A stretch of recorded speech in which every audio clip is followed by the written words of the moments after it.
अस्सलाम वालेकुम ल्यूज़, मैं हारिस अज़मी प्रोफेशनल एस्ट्रोलॉजर आपकी खिदमत में हाजिर हूँ इस हफ़्ते का एस्ट्रोलॉजिकल वर्क लेकर। ये हफ़्ता 7 जुलाई से 13 जुलाई का है ल्यूज़, और इस हफ़्ते आपको समझ कर और संभल कर चलने की ज़रूरत है। You are my favourite. मेरा दिल नहीं होता कि आपको कोई बहुत बुरी खबरें सुनाई जाए, लेकिन हकीकत से आगाही देना इस वक्त आपकी फेवर में है।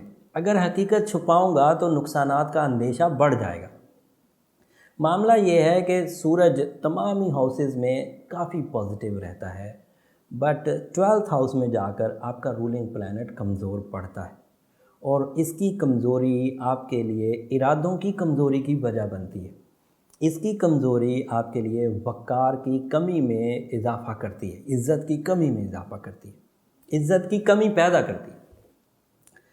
इसकी कमज़ोरी आपके अंदर एतमाद का फ़ुक़दान भी पैदा करेगी, एंड इसकी कमज़ोरी आपके लिए डील्स या जो चीज़ों को आपने अपनी बहादुरी से रोका हुआ था उनको हावी भी कर देती है। लाइक आपके लेग पुल करने वाले हो सकता है इस हफ्ते या जब तक सूरज आपके 12वें घर में है वो आपके ऊपर हावी रहें और आपकी डोमिनेटिंग स्किल्स कमज़ोर हो जाए। But that is the only negative news जिसको आपको मैनेज करना है, बिकॉज़ आपका ये रूलिंग है तो इसका तो आपके लिए फ्रेंडली होना बहुत ज़रूरी है। लेकिन जब ये ठीक हो जाएगा तो फिर 11 महीने के लिए ठीक रहेगा, तो परेशान ना हो। अगर 12 महीने में से 1 महीना ज़वाल का हुआ भी तो आपको इतना कुछ तो 11 महीने में बना लेना चाहिए था कि 1 महीने के ज़वाल को बर्दाश्त कर पाते। अगर 11 महीने में आपने इतने अरूज के सीज़न्स में आपने कुछ नहीं किया और फिर 1 महीने के ज़वाल ने आपको गिरा दिया, आपको लेट डाउन कर दिया, आपको कॉम्प्रोमेटिव कर दिया, तो फिर आपने 11 महीने में क्या कारकर्दगी दिखाई। So you are famous for your struggles, for your hard work, and मैं इसीलिए आपसे बहुत मोहब्बत भी करता हूँ। तो समझ के चलिए, मैंने कोशिश करी कि चीज़ों को समझा भी दूँ और थोड़ा शुगर कोट भी कर दूँ। सो सूरज आपके यहाँ इस वक्त 12th हाउस में है। जॉब स्विच करना अच्छा नहीं है, किसी भी चीज़ को पेंडिंग में मत छोड़िए, किसी भी चीज़ के लिए जल्दबाजी के डिसीजन मत लीजिए, एंड एग्रीमेंट्स को और कागजात को साइन करते हुए मोहतात रहिए। किसी भी तरह की पॉलिसीज़ के अगेंस्ट मत चलिए, चाहे वो हुकूमती हों, चाहे वो किसी कंपनी की पॉलिसीज़ हों जिसमें आप काम करते हों। इवन फैमिली की जो पॉलिसीज़ होती हैं उसके भी अगेंस्ट जाने की कोशिश मत करिएगा। ज़्यादातर चीज़ों को स्मूथ रहने दीजिए, चाहे उसके लिए आपको बैक फुट पर ही जाना पड़े। एंड छोटी सी एक अदरवाइज़ नेगेटिव न्यूज़ ये भी है कि वीनस भी आपके यहाँ 4 जुलाई को 12वें ही घर में दाखिल हो चुका है। And you know Venus is lord of love and care, and Venus is a lord of communication, pleasures, खुशगवार मूड्स, ब्यूटी लविंग नेचर, और उसका 12वें घर में जाना इस तरह की तमाम ही फैसिलिटीज़ को नापैद कर देगा, कमज़ोर कर देगा। तो this is not a good time at all कि आप किसी को प्रपोज़ करें, रिलेशनशिप के लिए कोई इवेंट रखें, रिश्ता अज़दवाज के लिए किसी को पैगाम रसानी करें। This is not a good time at all. किसी भी हालत में, किसी भी दर्जे पर जाकर ये गुड नहीं है। मैं अगर ये चाहूँ कि छोटा सा ही गुड है तो नहीं, हरगिज़ नहीं। अवॉइड करें, अच्छी बात है। बाकी आपकी निजी लाइफ है, आप जैसा उसे टैकल करें, आप अपनी ज़िंदगी के मालिक हैं।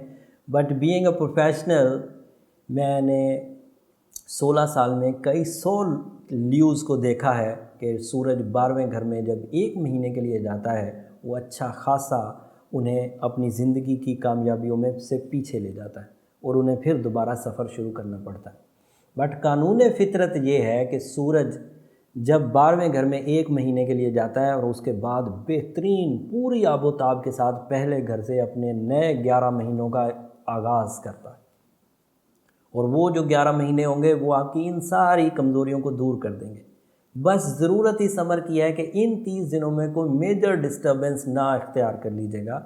कोई मेजर बेइज्जती, तोहमत, कानूनी मसला, इस तरह की कोई ऐसी मेजर ना कर लीजिएगा कि जिसका वापसी का रास्ता ही ना हो। इसलिए बस मोहतात रहने की ज़रूरत है। वीनस की वजह से अगर रिलेशनशिप इख्तियार किया जाएगा तो उसमें वो जो नेचुरल फ्यूल होता है जिससे सोल बाउंडिंग क्रिएट होती है, जिससे मंजिल परस्ती आती है, जिससे सिंसियरिटीज़ आती हैं, जिससे इमोशनल अटैचमेंट आता है, वो भी मुयस्सर नहीं है। तो अगर आप खुद कुछ करना चाहें तो कर लें, लेकिन नेचुरली मुयस्सर नहीं। But other hand mercury Mars आपके पहले घर में कुछ बेहतरी लाएगा। हिजरत के उम्मीदवार ल्यूज़ मार्स की फर्स्ट हाउस की अपीयरेंस से फ़ायदा उठा पाएंगे। सैर सियाहत, सफ़र की तमाम फैसिलिटीज़ आपके पास अवेलेबल है। बट इसी हाउस में, फर्स्ट हाउस में, मरकरी भी रेट्रोग्रेड है, जो तकरीबन 3 से 4 हफ्ते रेट्रोग्रेड रहेगा। पूरा जुलाई रेट्रोग्रेड रहेगा। 8 जुलाई को ये स्टार्ट होगा, इस हफ्ते के दूसरे दिन। ये हफ्ता 7 जुलाई से 13 जुलाई का।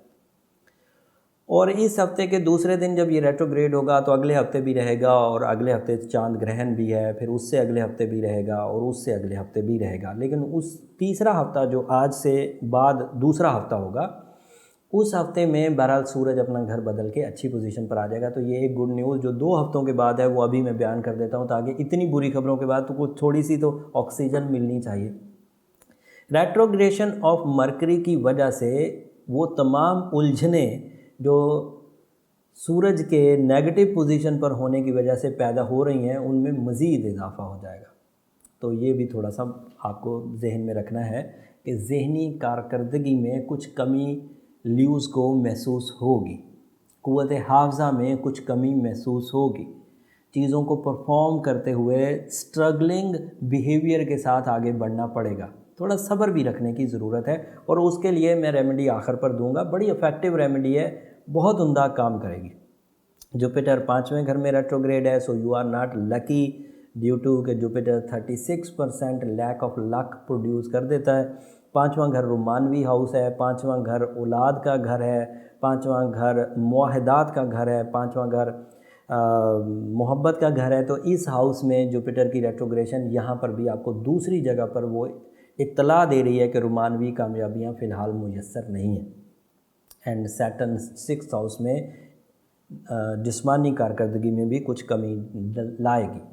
सूरज जैसे ही अच्छा होगा, जब भी अच्छा हो 2 हफ्ते बाद, यूरेनस आपके 10th हाउस में आपको अपॉर्चुनिटीज़ बहरहाल देगा, और इन अपॉर्चुनिटीज़ के इवज़ आप अपनी कैरियर की अचीवमेंट्स बहरहाल तसलसल के साथ जारी रखेंगे सूरज के अच्छा होने के बाद। जब तक सूरज वीक है, जब तक सन कमज़ोर है, तब तक इसकी यूरेनस की कारकर्दगी आपको भरपूर अंदाज से नहीं मिलेगी।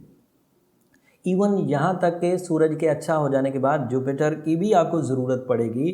वो तकरीबन अगस्त के मिड में जाकर ठीक होगा। सो आपका असल अरूज अगस्त के मिड में जाकर शुरू होगा। एक खबर जो 11 और 12 जुलाई को सूरज ने बहुत अच्छी पोजीशन पर आना था सभी सितारों के लिए, लेकिन आप उससे महरूम रहेंगे। आपका रूलिंग है, लेकिन है 12वें घर में। अगर उसे वहाँ नुक्ता अरूज मिलेगा भी तो उसका आपको कोई ख़ास एडवांटेज होगा नहीं, बाकी सब सितारों को उसका एडवांटेज है। तो खैर, क्योंकि ये बैड पैच की ही खबरें थी, उसमें ये हफ़्ता भी है और उसमें अगला हफ़्ता भी है। अगले हफ्ते चांद भी ग्रहण में चला जाएगा और आपको जज्बाती तौर पर थोड़ी और ठेस पहुँचेगी। अब इन सब सिचुएशन में स्टूडेंट्स भी फंसेंगे मरकरी की रेट्रोग्रेशन की वजह से। कारोबारी तबका थोड़ा फंसेगा, लेकिन बहरहाल वो भी ल्यू की नेचर में कमज़ोरी आने की वजह से वो अफोर्ड नहीं कर सकते किसी तरह की ख़राबी, इसलिए शायद वो अच्छी कारकर्दगी दिखा दें, लेकिन अदरवाइज़ ख़तरे की तलवार कारोबार और एम्प्लॉयमेंटशिप दोनों जगहों पर लटकती रहेगी।